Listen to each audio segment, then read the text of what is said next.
자, 7절입니다. 자, 이렇게 이스라엘 백성들이 하나님의 임재의 소중함을 느끼기 시작을 합니다. 자, 근데 이렇게 마음속에 진정한 깨달음이 있으면 행동으로 표현되게 돼 있어요. 바로 그런 장면이 7절입니다.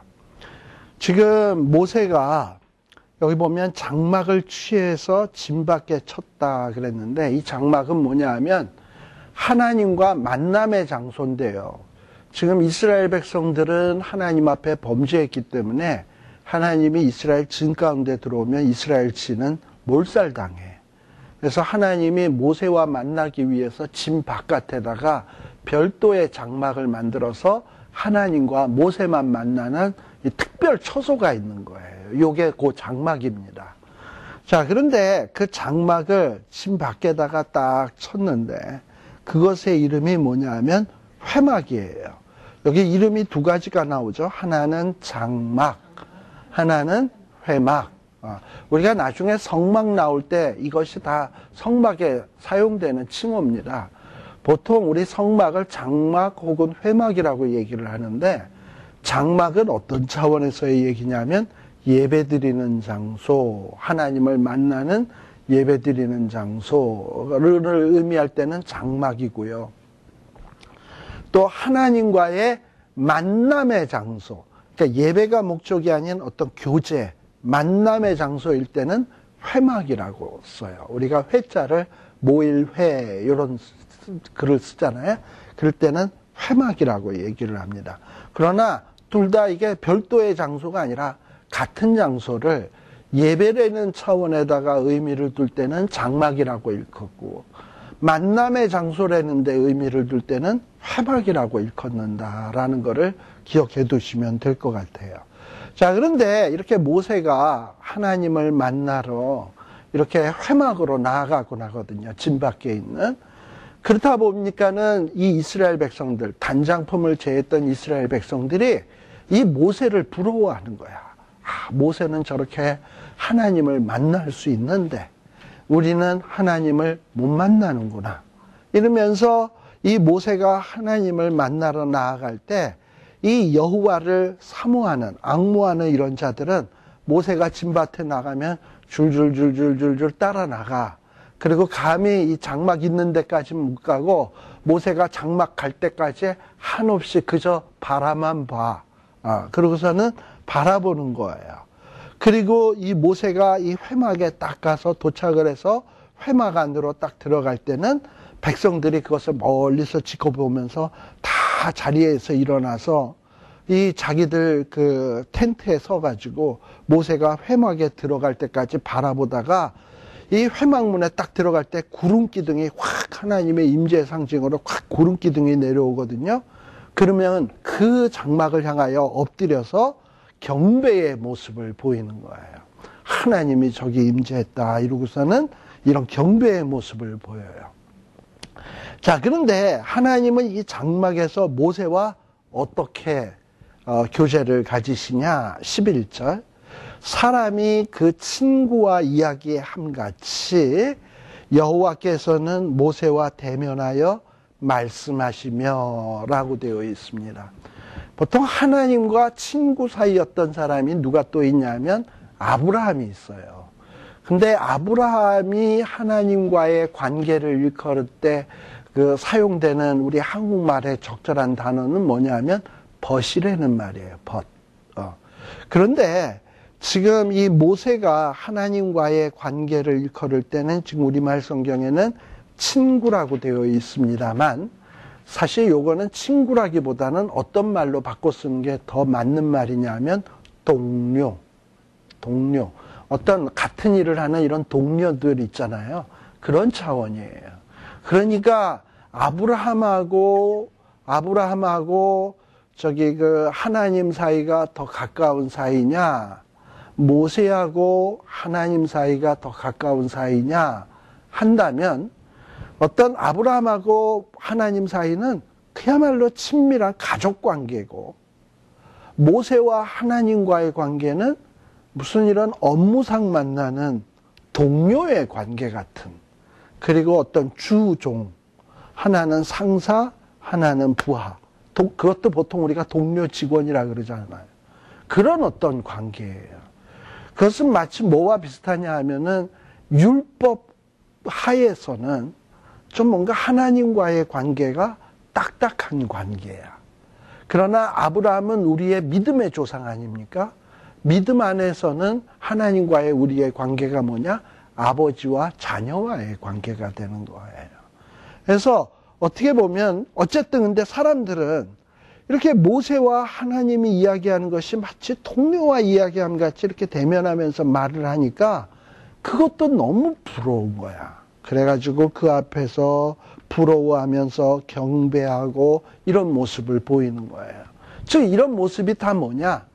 아, 이제 이스라엘 백성들 마음속에는 하나님이 함께 하셔야 되겠다라는 이런 하나님의 함께 하심의 소중함을 깨달은 것이 행동으로 표현되고 있는 거예요.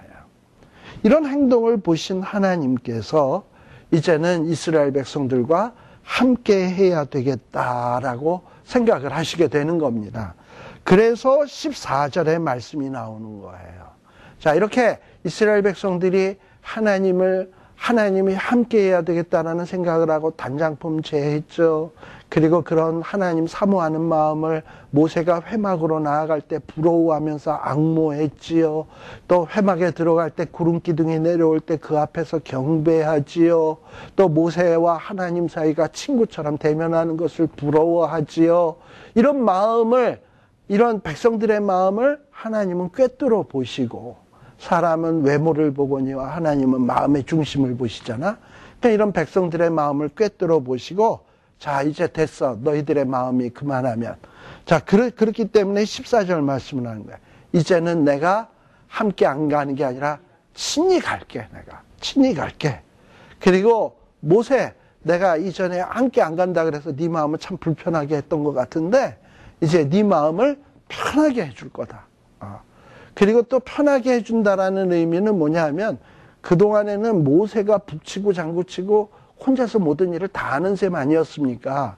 그런데 이제는 뭐냐면 하나님이 친히 가서 하나님이 모세 대신에 뭐가 되어주시겠다는 거냐? 지도자가 되어주셔서 하나님이 친히 모든 걸 다 하실 테니까 모세는 할 일이 없는 거예요. 편해질 수밖에 없어요.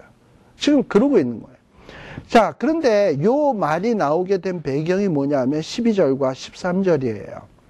자, 이스라엘 백성들이 단장품 제했고요. 하나님을 사모하기 시작을 했어요. 자, 그러면서 하나님에게 모세가 기도합니다. 하나님, 나더러 이 백성을 12절입니다. 나더러 이 백성을 인도하여 올라가라고 하면서 나와 함께 보낼 자를 내게 지시하지 아니하시나이다. 그동안에 모세와 함께 동역해서 이스라엘 백성들을 가나안 땅으로 인도하던 자가 누구냐 하면 아론이었어요.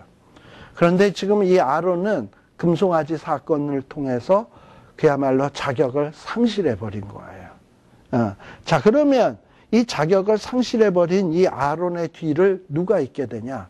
모세와 함께 이스라엘 백성들을 가나안으로 인도할 자가 누구냐 하면 이제 장차는 여호수아가 되는 거야. 여호수아. 자, 그런데 이 여호수아가 참 요게 의미가 좀 있는 게요. 이 여호수아는 에브라임 지파 사람입니다. 에브라임 지파 사람이고요. 그리고 또 훗날 에브라임 지파 사람 가운데 유명한 사람이 하나 나오는데 사무엘이에요. 사무엘. 자, 그러면 여호수아와 사무엘의 공통점이 뭔가 하는 것이 뭐냐 하면은, 자, 이 아론은 이제 더 이상 하나님이 함께 안 하잖아.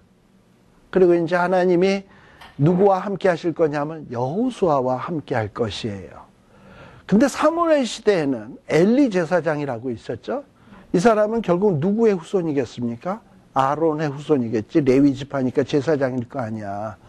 근데 이 사사시대 때 엘리 제사장과는 더 이상 하나님이 함께 안 하셨어요.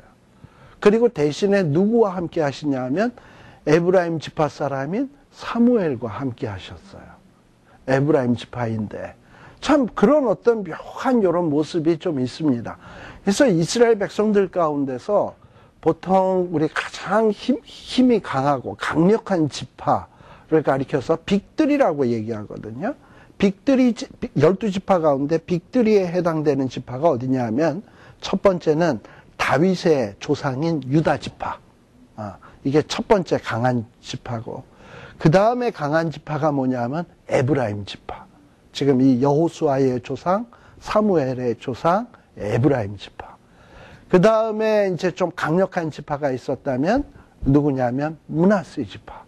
에브라임과 므낫세는 다 누구의 아들들이냐 하면은 요셉의 아들들이에요. 그래서 이 유다와 요셉의 두 아들이 이스라엘의 가장 강력한 지파로서 이스라엘을 지배해 나가는 그런 지파가 되게 됩니다. 자, 그런데 이렇게 바로 앞으로 함께 하실 자는 누구냐 하면 여호수아예요.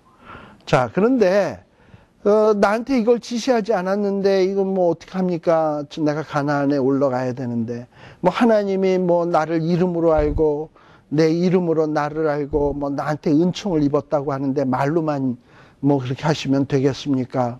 내가 진정으로 은총을 입었사오면 하나님 주의 길을 보여주세요. 주의 길이란 뭐냐면 주님의 뜻이라는 얘기입니다. 정말 주님의 뜻이 무엇인지를 내게 보여주세요. 아까 하나님이 안 함께 한다 그랬는데 그게 주님의 뜻입니까? 아니면 이스라엘 백성들과 함께 하고자 하는 게 주님의 뜻입니까? 내가 은총을 입었다면 나한테는 분명히 보여줘야 될 것 아니겠습니까? 그리고 또 하나 13절 끝에 보면 이 족속, 이모세, 이 족속 다 비슷하죠. 이 족속을 이전에는 하나님이 모세 보고 이스라엘 백성을 뭐라 그랬냐? 내 백성 이랬는데 이제 하나님에게 그 말을 딱 모세는 담고 있다가 하나님 이 족속을 내 백성 삼지 말고 하나님의 백성으로 여기소서. 그리고 내가 정말 은총을 입었다면 하나님 이런 내 부탁을 들어주옵소서. 마치 정말 우리 예수님의 모습을 보는 듯하지 않습니까? 이런 모습 속에서 이 모세는 장차올 예수 그리스도의 예표적인 모습이다라고 생각할 수 있어요. 아론과는 대비되는 모습이잖아. 자, 그랬더니 이런 어떤 모세의 기도에 대해서 하나님이 답변하신 게 뭐냐면, 야, 내가 이제 백성들 마음 다 봤고 네 마음도 다 봤으니 이제 내가 뭐 하겠다? 내가 친히 간다. 내가 너희를 편하게 해주겠다. 너를 편케 하겠다. 자, 이렇게 되니까 모세는 이제 한 번 더 하나님 앞에 이 확인의 작업을 또 고치는 거예요. 15절. 정말 친히 갈 겁니까? 만일에 친히 안 간다면 아예 애초부터 여기서 올려보내지 마세요. 지금 이러고 따져 묻는 거죠. 그리고 정말 하나님이 친히 가실 겁니까? 내게 은총을 베풀 겁니까? 그러면 내가 이 은총을 입은 줄을 뭘로 알까요? 정말 주께서 우리와 함께 행하심으로 주의 백성을 천하 만미 중에 구별함이 아니니까. 여러분, 하나님의 백성이 하나님의 은총을 입었다, 그리고 하나님의 은혜를 입었다, 그것이 무엇으로 이게 드러나게 돼 있냐? 하나님이 함께 하심으로 드러나는 거예요. 그러니까 내가 하나님의 은총을 입었다라는 건 뭐 하나님이 뭐 돈벼락을 맞게 해가지고 나로 하여금 돈 많게 했다, 땅 주었다, 그리고 뭐 자식들 후손 많게 했다. 이게 하나님이 내게 은총을 베푼 게 아니고, 비록 내가 가난해도 자식이 없어도 무화과 나무에 소출이 없고 외양간에 소가 없고, 그런데 여호와께서 나와 함께 하신다면 나는 뭐냐? 하나님의 은총을 입은 자예요. 바로 하박국이 그렇게 기도했던 것 아닙니까? 외양간에 소가 없고 무화과 나무에 소출이 없다 할지라도 나는 여호와를 인하여 기뻐하리로다. 이게 바로 하나님의 백성이 하나님의 은총을 입은 표징입니다. 다윗도 시편 51편에서 보면 주의 성신을 내게서 거두지 마옵시고 또 아버지께서 나에게서 떠나지 마옵소서라고 기도하고 있어요. 왜냐하면 다윗은 하나님, 내가 비록 죄를 지었으니 왕위에서 자르지 마시고, 그리고 내 재산 걷어가지 마시고, 나 병 걸리게 하지 마시고, 이런 기도 안 했어요. 다른 거 다 뭐 병 걸려도 좋고 왕이 잘려도 좋고 다 좋은데 주의 성신을 내게서 거두지 마옵시고 하나님께서 나를 떠나지 마옵소서를 기도했어요. 왜냐? 다윗은 뭐가 하나님의 은총인지를 알아. 하나님이 나와 함께 하시는 것이 이게 은혜고 은총이지 다른 건 아무런 소용이 없다라는 것을 안 겁니다. 그래서 정말 이스라엘 백성들을 구별했다.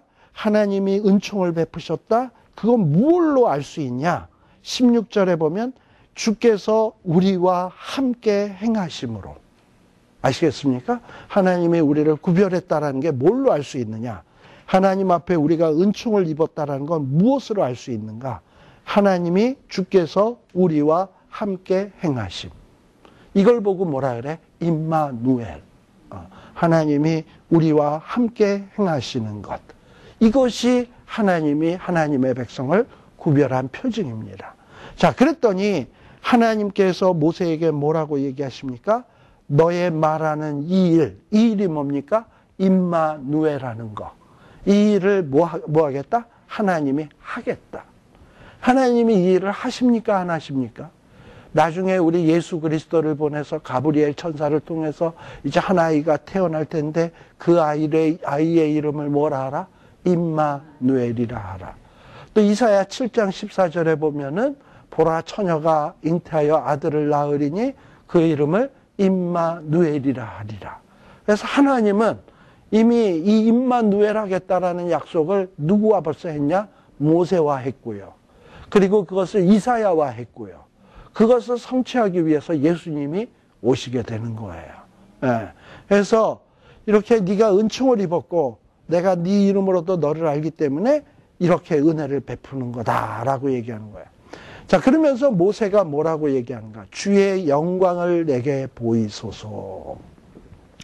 영광을 보여달래, 하나님의 영광. 자, 하나님의 영광을 보인다라는 건 뭐냐 하면 하나님이 함께 하는 거예요. 함께 하면 하나님의 영광을 보는 거예요. 자, 그래서 하나님이 하시는 말씀이 뭐냐면 19절에 보면 이제 나의 모든 선한 이름을 네 앞에서 반포하리라. 그래서 하나님의 그 선한 이름을 반포하고요. 그리고 이제 또 하나님이 뭐라고 얘기를 하시냐면 나의 선한 형상을 네 앞으로 지나게 할 거다. 네 앞에 하나님의 모습이 휙 지나가는 일이 있을 것이고 그때에 하나님의 이름이 반포될 거다라고 얘기를 하는 거예요. 그런데 20절에 보면 하나님의 얼굴은 볼 수 없다. 보면 보고 살 자가 없다. 그래서 하나님이 이런 모세가 하나님을 보고 죽을까 봐 특별히 한 곳을 예비했는데 반석이에요. 그 반석에다가 두고 그 반석 틈에다 두고 하나님이 지나갈 때 거기다가 하나님이 또 손으로 잠시 덮었다가 잠시 이렇게 거둘 때 비로소 뭐만 보느냐? 등만 살짝 본다는 거야. 얼굴은 못 본다는 거야. 질문. 여기서 하나님의 얼굴 있다 없다? 등 있다 없다? 오른손 있다 없다? 왼손 있다 없다? 하나님이 우리 인간처럼 이렇게 신체를 가지신 분이 아니잖아요. 예. 지금 여기서 말하는 표현들은 인간이 이해할 수 있도록 하나님이 인간의 신체를 빌어서 설명하는 것이지 하나님이 우리와 똑같은 이런 인체를 가지신 분이 아니에요.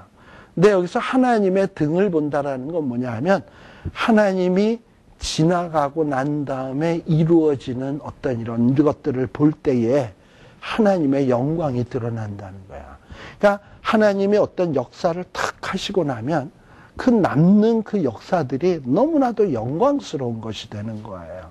그런 거를 보고서 하나님이 어떤 존재인 줄 알게 된다라는 것을 지금 모세에게 설명하고 있는 겁니다. 그러니까 참 이런 것들은 뭐 우리가 하나님의 등을 본다? 하나님의 등이 어디 있지? 그럼 등을 본다는 게 뭐지? 참 어려워요. 그런데 우리들이 곰곰이 생각을 해보면 하나님이 어떤 일을 쓱 하시고 나면 그 일들은 다 아름다워. 우리 하나님께서 이 일주일 동안 말씀으로 창조하신 이 천지 만물을 보십시오. 하나님의 영광이 곳곳에 숨어 있지 않습니까? 우리 하나님께서 예수 그리스도를 보내서 이 땅 위에서 골고다 언덕 위에서 주님을 십자가에 못 박고 교회를 세우시고 하신 일을 보십시오. 얼마나 영광스러운 일들이 있습니까? 바로 그런 것들을 보면서 하나님의 영광을 깨닫게 되는 거예요. 자, 그러면서 이제 하나님이 이렇게 차근차근 이스라엘 백성들을 대표한 모세에게 하나씩 하나씩 교육해 갑니다. 그리고 모세는 그런 내용들을 기록을 하고 있고요. 또 이 기록된 성경을 보고 이스라엘 백성들은 하나님을 배워가고요. 이러면서 하나님은 이스라엘 백성들을 이렇게 교육해 가는 겁니다. 자, 그 다음에 여기 요 34장서부터는 이제 무슨 내용이 나오는 거냐 하면 특별히 언약, 하나님과 이스라엘 백성 사이에 언약식이 이루어지는 거예요.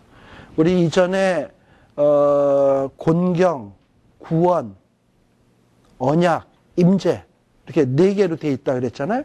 지금 요 33장까지가 하나님의 구원에 대한 얘기를 쭉 설명을 해온 거야. 이스라엘 백성들이 구원을 얻는다는 게 뭔가, 죄의 심각성 깨닫고 하나님의 임재의 소중함 깨닫고, 그리고 하나님의 은총을 받는다는 게 뭔가, 구별됨 받는다는 게 뭔가, 하나님이 함께 행하시는 거다. 이런 거를 알아가는 게 뭐냐면 다 구원이야.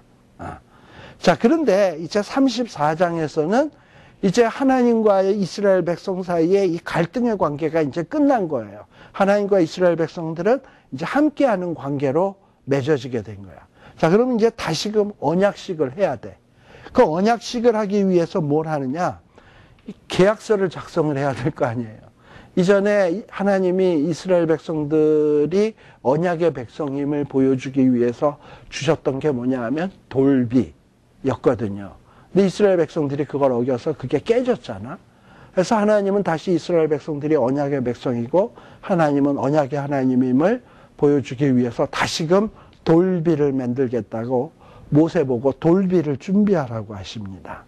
이전에는 하나님이 돌비도 손수 준비하시고 그리고 손수 글씨도 쓰셨는데 이번에는 뭐냐?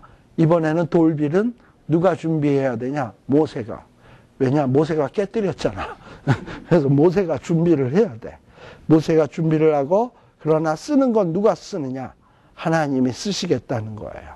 자, 이러고 언약식을 하기 위해서는 준비의 과정이 필요하죠.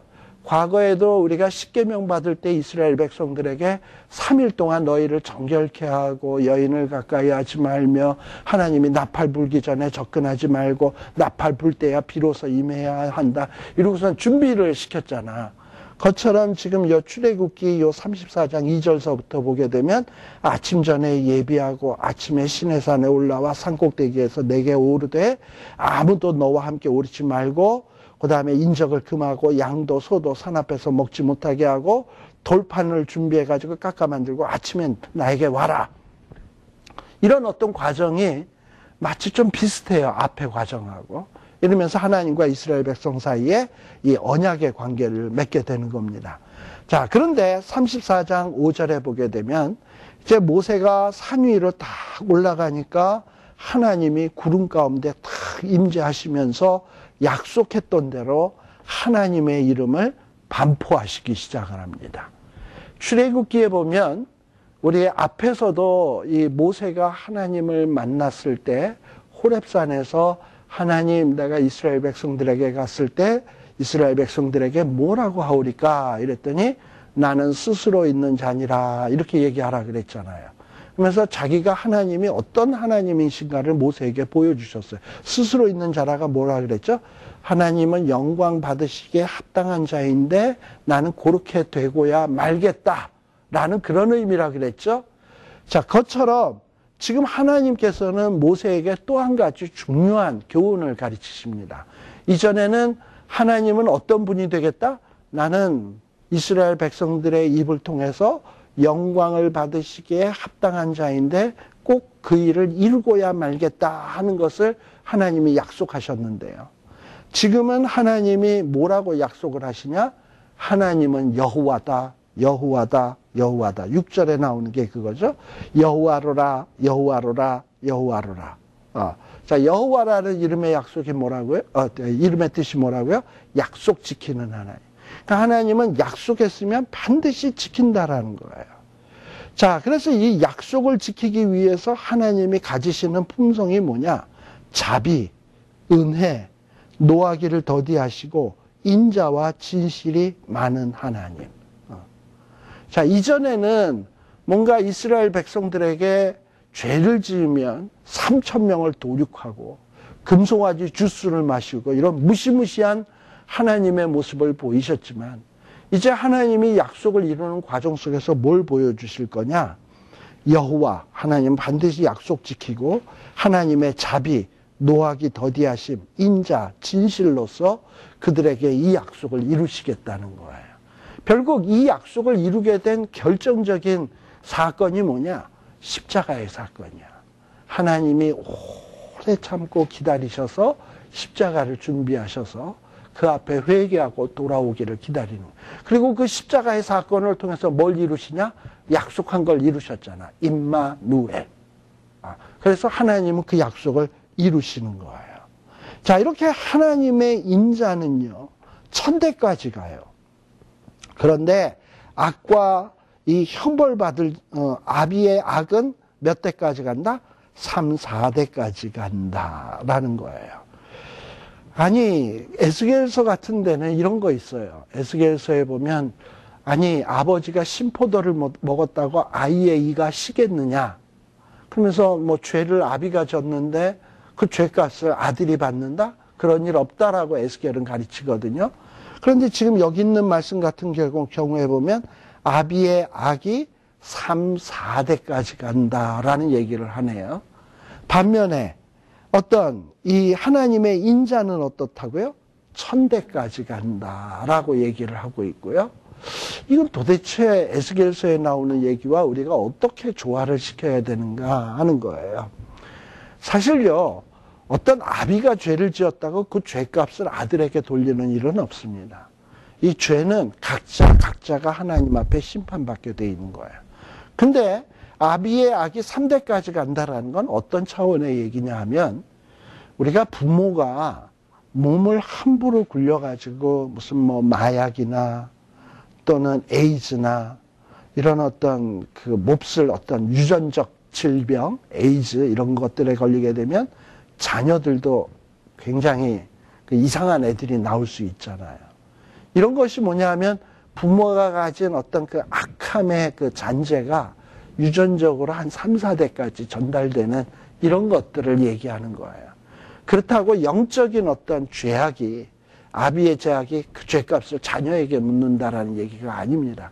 부모가 죄를 지어서 그 어떤 형벌을 에이즈로 받았는데 그 에이즈의 영향이 자식에게까지 전달돼서 파급 효과가 있다는. 그러니까 죄란 그렇게 무서운 거예요. 근데 반대로 또 은혜로운 건 뭐냐 하면 하나님의 인자는 어디까지 간다? 1000대.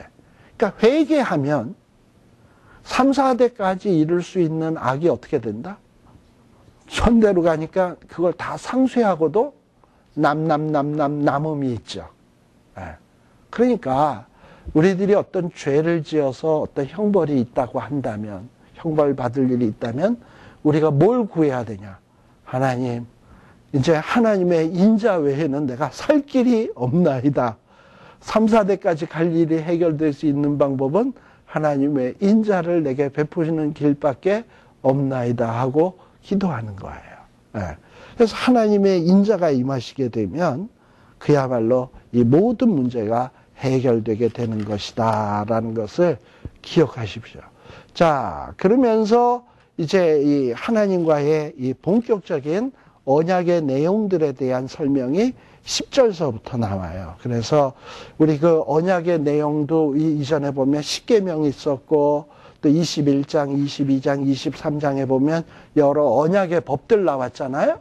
그것처럼 요 34장 10절에서부터 보게 되면 이제 하나님께서 이제 여러 가지 어떤 이 언약의 율법들을 제정하시는데 특별히 11절, 12절, 13절에 나오는 내용이 뭡니까?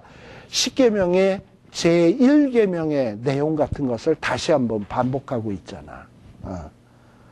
그리고 그 다음에는 18절 이하서부터는 무슨 얘기를 하고 있습니까? 절기 지키라고 얘기하고 있잖아.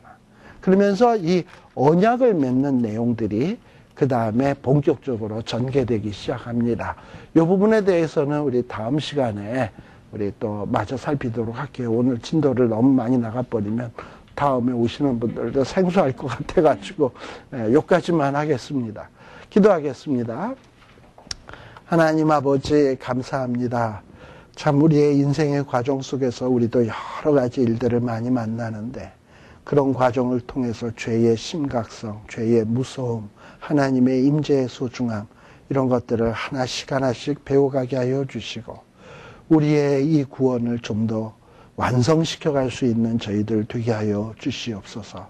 무엇보다도 우리 삶에 있어서 가장 중요한 것은 우리 하나님이 우리와 함께 하심이라는 사실을 잊지 않는 저희들 되게 하여 주시옵소서.